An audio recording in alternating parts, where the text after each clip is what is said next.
Good afternoon, ladies and gentlemen, and welcome to another Propagandacast with me, your host, Imperial Dane, straight here from Denmark in the Propaganda Ministry, ready to serve you with another hot Propagandacast straight from the press. Well, not really a press, but you know, straight from the Wunderwaffen computer here, which is dutifully serving me and giving you the latest newsreels from the front. So then, as some of you might already be guessing from this sort of color palette, we are at Egletons, which really is one of the few maps that actually uses this. Others tends to be a bit more brown or red. And the coloration with this one, that's rather more green and slightly yellow. Nonetheless, let's go have a look at the two opponents. As you might have guessed, one of them is an American, Liang. Alright, I'll just call him Liang, the rest is just gibberish, but here he is. 4th Infantry Division shall be ready to lead the charge for the Americans and hopefully push through here. But where is here? Where shall this imaginary battle be set? Well, let's imagine this is actually set around the fighting for Paris, where some poor unfortunate bastards of the German army was actually supposed to hold and defend it. And who shall be holding it?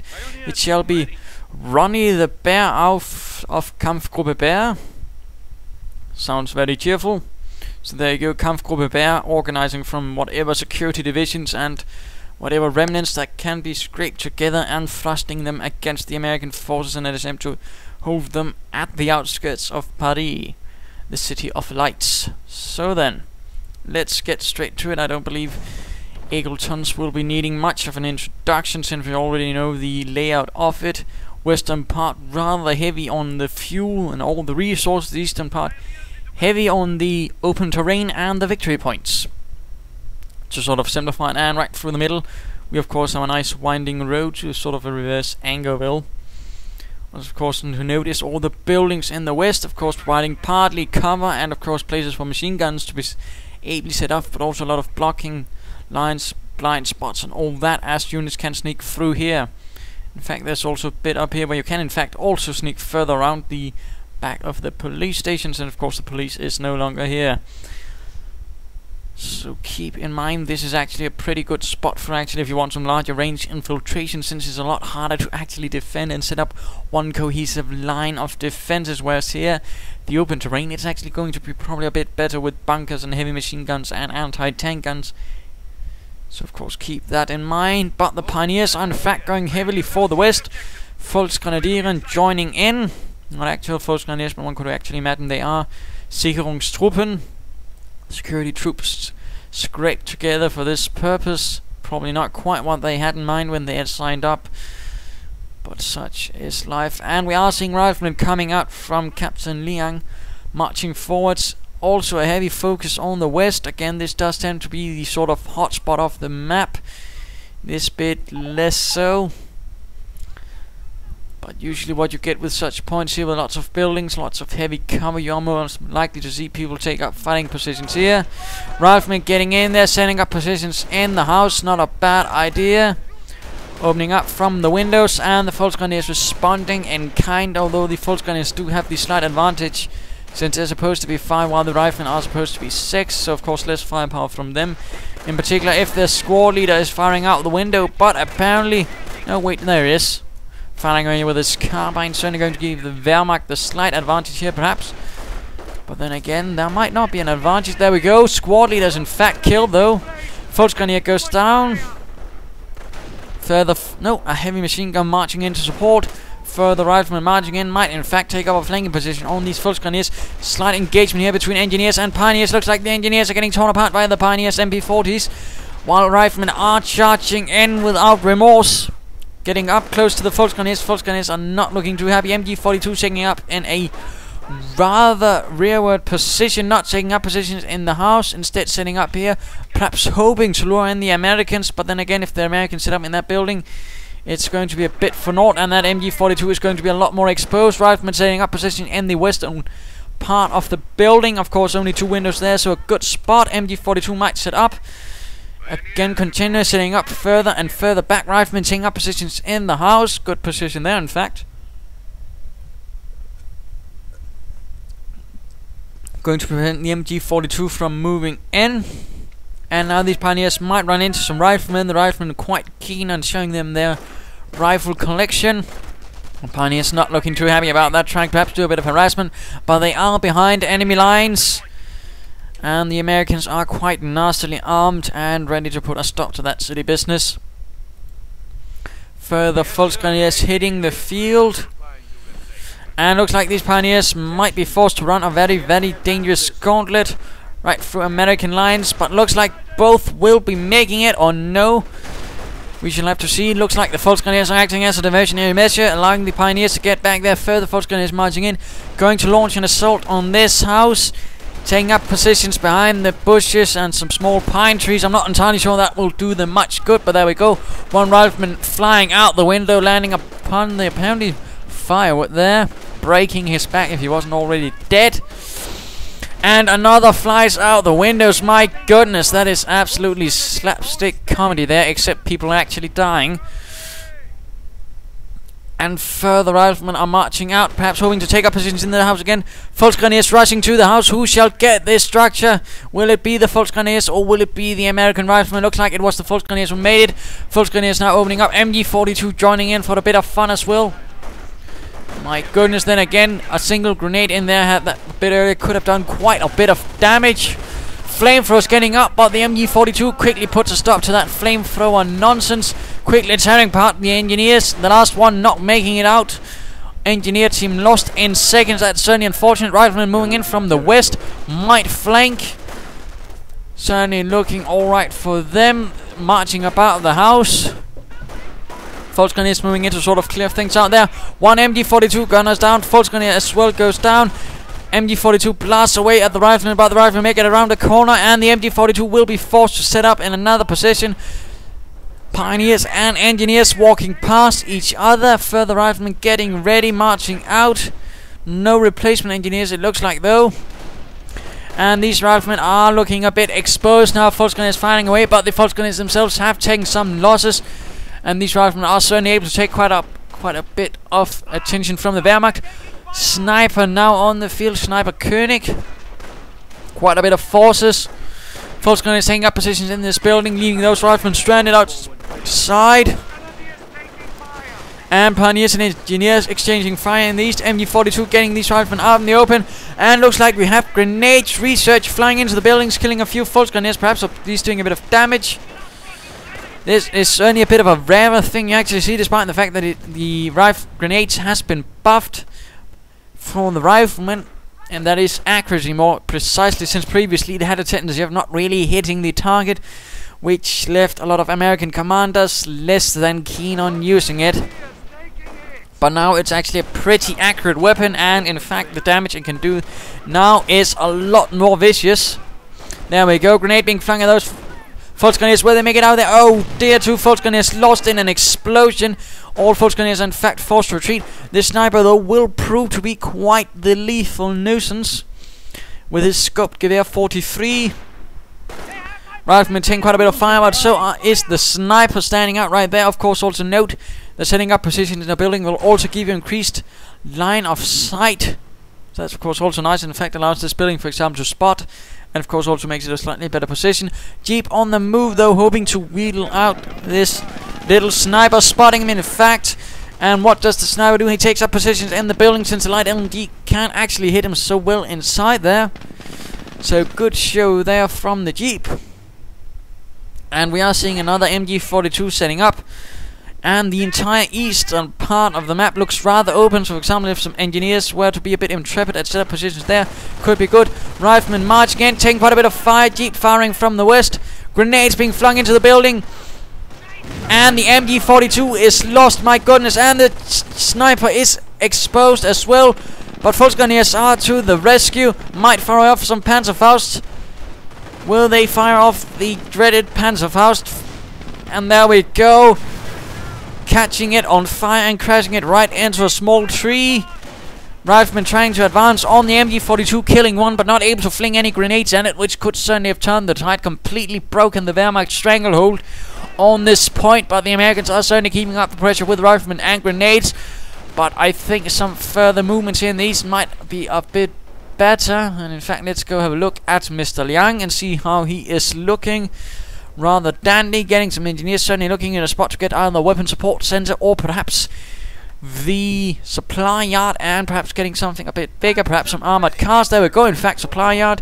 We will probably be seeing some armored cars, and these riflemen will need to be near either the headquarters, of course, or the barracks. Just standing in the base sector will not automatically make them viable for reinforcement. There we go. Rifleman force ready once more. And oh balls, these engineers are, yes, exposed targets. One shot and those engineers are gone. Wehrmacht forces pressing hard in the east. Kampfgruppe Bear and not really having much problems pushing forward despite rather intrepid American efforts. Although one interesting thing though to notice, he's constantly been attacking through the same angle. He's not really been spreading up, perhaps opting for some movements through here.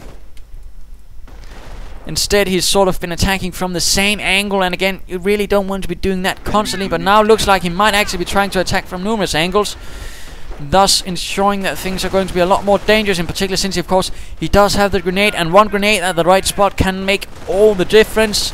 And these riflemen are taking an absolute insane amount of fire. 4 kills in a very short amount of time, and they are forced to retreat. And one only barely makes it out of there. That's certainly unfortunate. It looks like these riflemen apparently decided to stop the attack and just begin seizing territory. Not entirely sure that will work for them. Fultz Grenadiers moving in.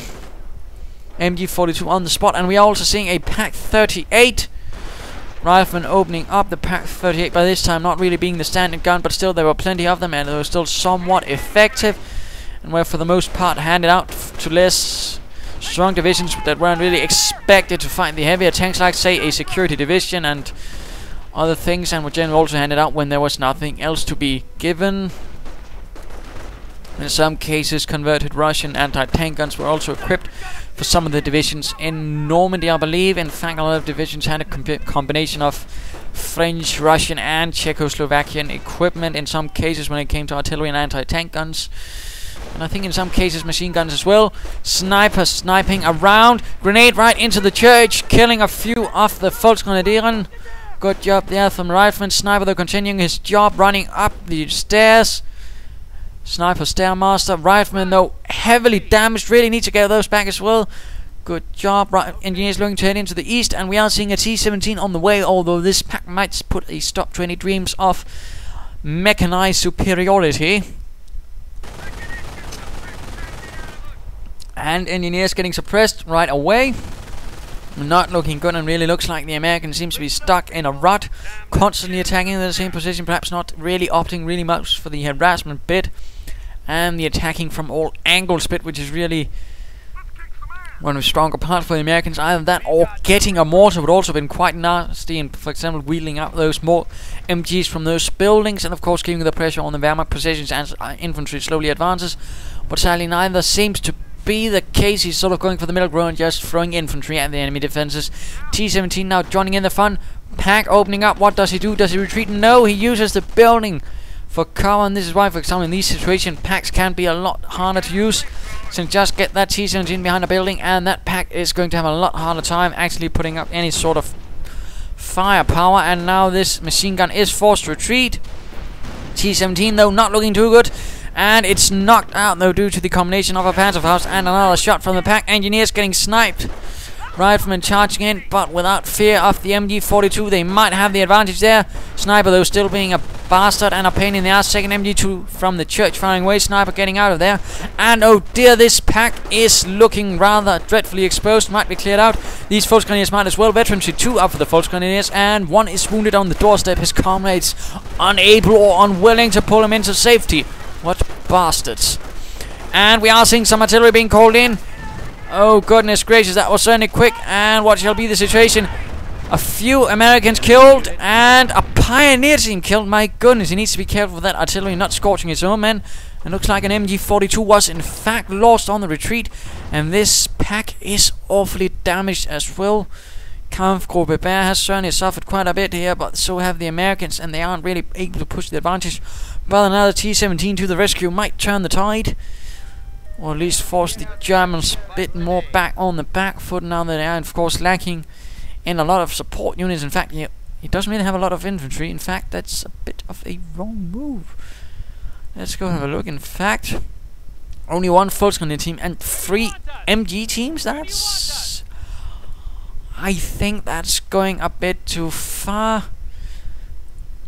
I think that's going most too far. In fact, now Volksgrenadiers moving in might be recrewing this pack. Mind you, it's in a terrible condition, and I think even one shot from a T-17 might render that into scrap metal. So we'll have to see some Pioneers repairing it. Would be a good idea, but instead the Pioneers laying down a bunker. Riflemen charge again from the front. T-17 moving in, opening up on the MG-42. Grenades might be lobbed at this MG-42 inside, actually. There we go. Heavy losses for the MG-42 crew. Pack maneuvering in. And MG-42 is lost, clearing things up for the riflemen on the northern approach. And there we go, T-17 against the pack. Heavy shots all around. Pack, though, cleared out. T-17 will have to get out of there before another Panzerfaust comes in from those Volksgrenadiers. Come on, T-17. Volksgrenadiers, in fact, are retreating, opening up this entire area for the Germans. Grenades might be dropped at the MG-42. Numerous grenades, in fact, clearing out the MG-42 most horrifically, while the T-17 deals with the last MG-42 of the Wehrmacht present. And this MG-42 could, in fact, be seized by the Americans. There we go. The Wehrmacht positions have been broken, and the MG-42 amazingly manages to tear through the hull of the T-17. But really heavy losses for the Wehrmacht commander. Barely anything left. A few infantrymen and some grenadiers now on the way, but the Americans are holding most of the situation. MG-42 setting up here. Some of these riflemen will have to be retreated immediately for reinforcements before all is lost. Medic bunker at the front. Engineers could be used to charge a bit forwards. But get those damn riflemen out of there before those grenadiers and Volksgrenadiers get in. Yes, there we go. In fact, I'm able to telepathically communicate him through the past. Hooray for the Propagandacast. Or not.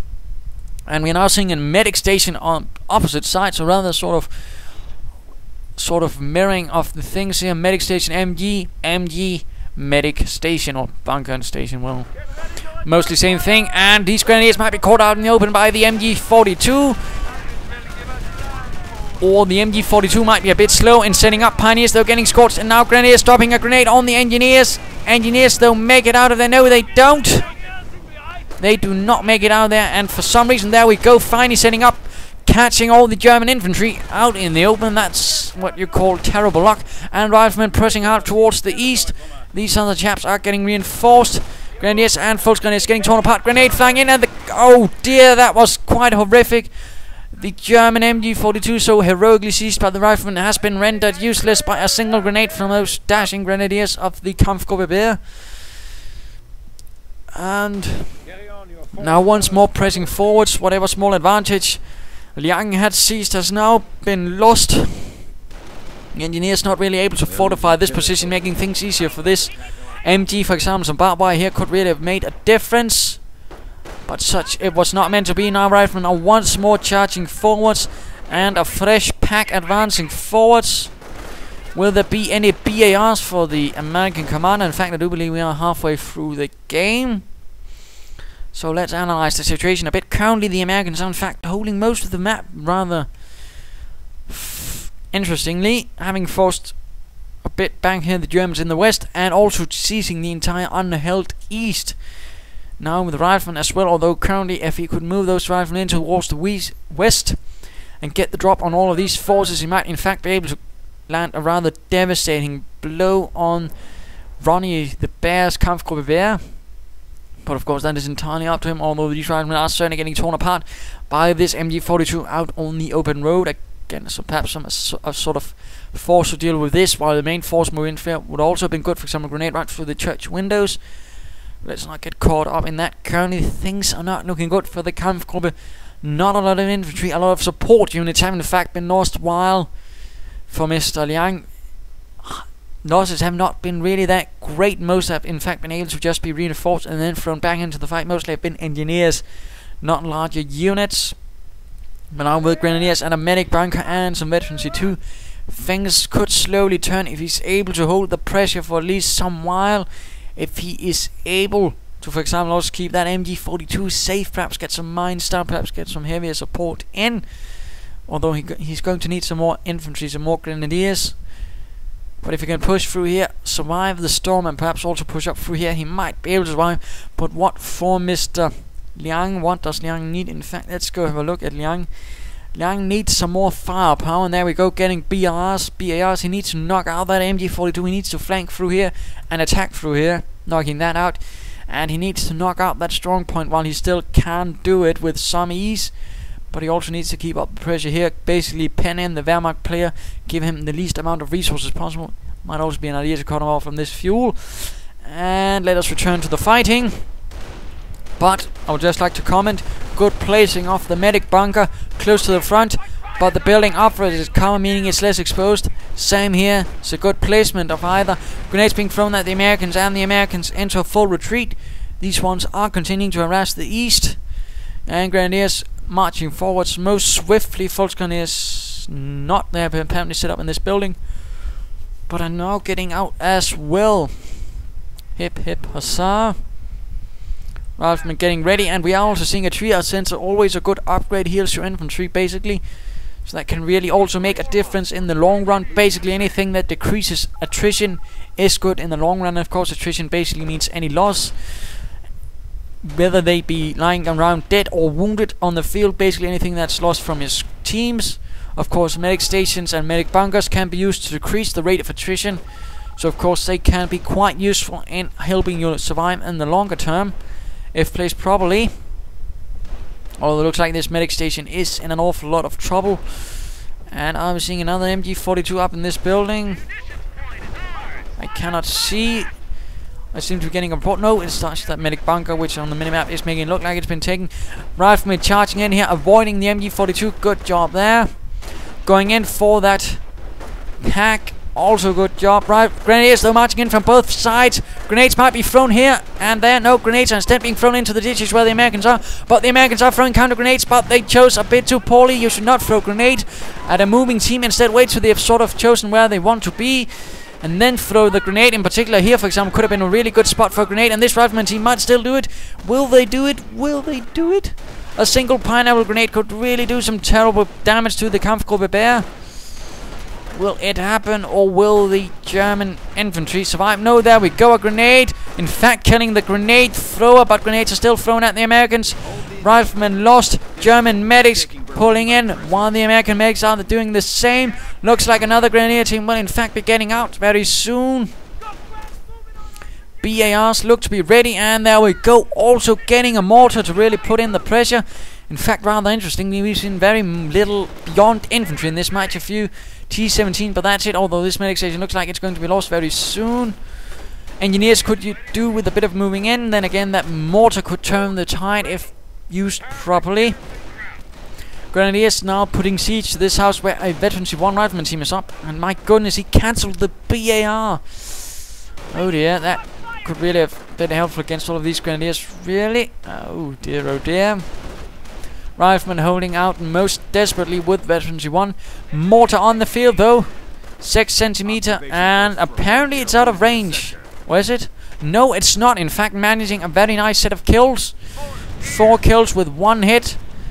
Jolly good show there. Our forces are taking casualties. Note that the American mortar in fact does more damage to infantry than the German mortar, and in fact with Veterans 3 it can do even more damage, which basically means it can pretty much outright kill any infantry team it hits. Since it also becomes a lot more devastating in other matters. Grenades being thrown. No American grenades thrown in return, although German medics are continuing to pull in wounded Volksgrenadiers and Grenadiers. And looks like we're seeing an exchange. Grenades thrown at the... Oh dear, Grenadiers making out there, and good use of the mortar on the medic bunker. Excellent job there. Good. Figuring out what you use that medic bunker... that mortar, I mean, not medic bunker, but really figuring out that the medic bunker should be a priority target. Although now with all these Grenadiers right there, they might want to choose that instead. Grenadiers firing away, getting torn apart by the riflemen as well. Oh dear, and now they are charging in after the medic bunker, ignoring the riflemen. Why is he seizing that fuel point? Apparently Mother made a misclick. Medic mortar team getting out there. Grenades might be thrown. These Grenadiers, really nice clump. Yes, there we go. And numerous Grenadiers torn apart, forced retreat. Riflemen there in there. upgrading to a forward barracks. No, no, no, that's not what you need. And oh dear, he has the lots of command points. He could have called in some rangers, really put on the pressure there with some elite armor infantry of his own and some bazookas or some airborne or anything, but no, he... oh dear.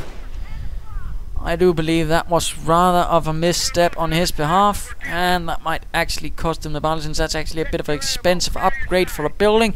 And of course it now might be rendered neutral. Mortar though firing up in support of another allied assault. Again, rather interesting to note all of this infantry. This has been rather an infantry heavy battle, which is always fun to see at times, although you are in fact seeing a lot less armor all around, interestingly enough. Grenadiers though continuing to harass. Riflemen charging in, getting into the building once more. Still no BARs. That could really have made the difference in all of these assaults. Riflemen with only 2 men inside the... oh, get them out of there. Get them out of there. There we go. Retreat, retreat. No, no, no. Don't reinforce right in front of... oh dear, that was terrible. Mortar though setting up, ready to fire and support. Oh dear, horde of German infantry just blobbing in, and he has absolutely nothing to stop it. No BARs. No HMDs, G's, not D's. Grenades being flung everywhere though, but that forward barracks really was a bad move. Oh dear, and now his infantry is just getting torn apart without BARs. Getting the heavy machine gun, but really I think he should have gotten that instead of the forward barracks, and something tells me this is the end for Liang. He did alright, but now he has lost it all due to some rather unfortunate missteps of a rather grave kind. And I don't think there's any way he can turn away from that with all those losses he's suffered without being able to inflict anything in kind.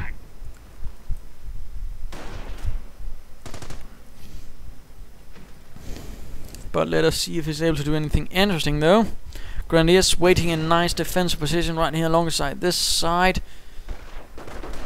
There we go. Taking up position, but heavy machine gun answering in kind, suppressing the Grenadiers while the riflemen charge ahead. Good use there. Covering the advance. While Pioneers are moving towards the east now. Riflemen continuing forwards, not having much luck. I can't help but feel that Liang seems to suffer at the one route, one approach syndrome. That is basically attack one route, not really spread out, not trying to attack from different approaches. Even despite using combined arms, in the end that's not really going to win you much unless you, of course, you attack from numerous points. And now we are seeing veterancy level 3 for the infantry.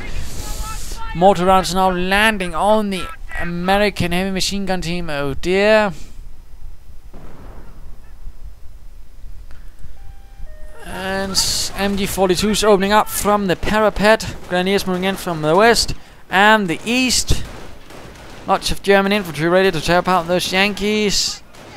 And now he's getting the BAR when he basically has no infantry to actually use it properly. Oh dear. Oh, Liang, you certainly have disappointed the 4th Infantry Division. To all units. And going armor company all of a sudden again. He could have used that before, but now it's basically not going to do much in turning the tide. Again, I think infantry company would have done a bit more earlier. For example, also allowing him to call in some artillery to, for example, knocked out that house, or perhaps to knocked out some other bits. But yeah, he seems to need to work on his coordination of doctrinal use, which really seems to have been nagging behind, but also he needs to work on attacking from different directions at the same time, or at least just shifting the axis of attack, not attacking from the same approach again and again and again, which really hasn't worked out for him in the long run. Yes, it allowed him to briefly push back the Germans, but he wasn't able to capitalize on it, which again ultimately bit him in the arse with a vengeance. And now it looks like he's finally trying to make an attack from a different approach, but again I'm not entirely sure that's going to down to 300 points. Gain him much, and now he's also getting first now the supply and upgrade. My goodness, he seems to be getting everything he needs when it is too late. MG42 suppressing all of these riflemen against marching them out in the open. Oh dear. Will grenades be dropped? No. Oh dear.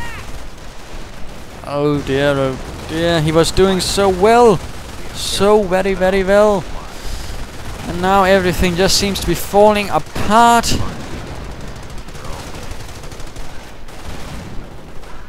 MG team trying its best from the postal office.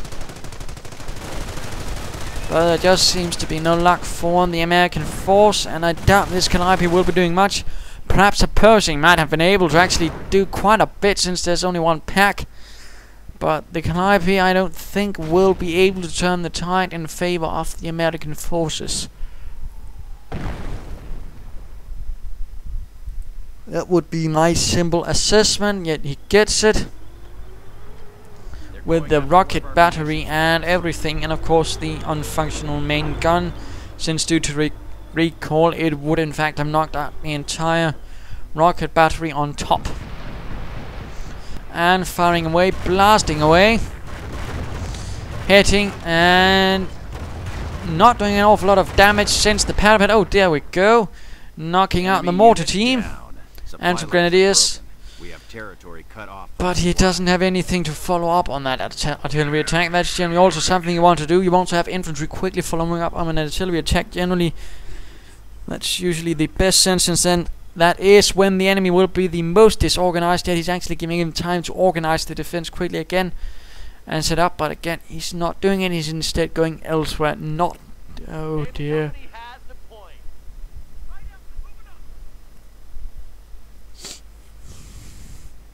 So let's just speed up the last half and see what's going on here, just for fun. And 8 times the speed is actually usually how I view all the replays I get in, simply otherwise I'd have to spend half the day just to watch all the replays.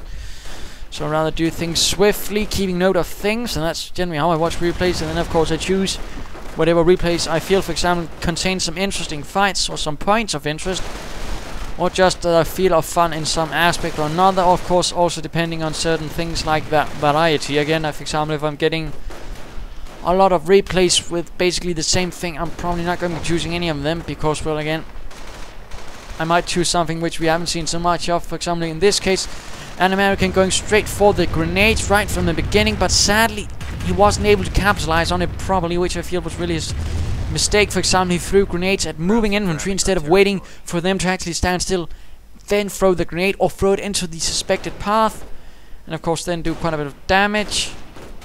Looks like these riflemen are going to get torn apart by this veteran free grenadier infantry. We're now continuing forwards, riflemen into a full retreat, and there we go. Liang pulling out the 4th Infantry Division, having getting beaten in an attempt to reach Paris, while Kampfgruppe Bear has held the line. So, what can we learn from this? What could possibly be learned from such an exciting fight? Well, first off, American grenades are actually pretty good, but at the same time you need to know where to coordinate with them. Standing still troops, great. Troops that are moving, yeah, they're not going to do so very much. So you need to be able to pick your targets, and of course be a bit patient, and then throw them when they stand still, or throw them in the path where you suspect they'll be taking, making they'll probably end up right in the middle of everything, and then go splat, kablooey. Keep that in mind, of course. Attacking from other angles will work well when he was able to get a bit of surprise, but usually just attack from the same angle, the same axis of attack, and that worked terribly for him the most part. The T-17 was able to turn things a bit around, but in the end it simply wasn't enough, and he lost rather brutally for it. Of course, relying on a support unit that isn't going to help you in the long run. For example, as you might have noticed, Mr. Ronnie didn't do very well until he got a lot of infantry. In fact, then he was able to push back the Americans, and of course the American player had some a bit curiosity. He didn't get the BAR early enough, the BAR being a pretty good upgrade, and he really had some problems in using those vital upgrades for the Americans, like supply yard upgrades and BAR upgrades. But also in doctrinal usage, he was way too late in actually using it. That was probably one major reason he lost. Sometimes you really need to know, of course, how to time it, but that far into the game is pretty bad. Trust me, it is. Infantry or airborne would have done a lot much better earlier on. He wasn't really able of merely protecting the territory out with mines or barbed wire, so again, not to worry there. Anyhow, so I hope you enjoyed this fight. If you did, why not subscribe or tell your friends, and if you didn't, well, why not send in a replay of your own. This is Imperial Dane saying, remember to sometimes shift the axis of attack. Try to attack from a different point where your opponent isn't expecting it. Cheers!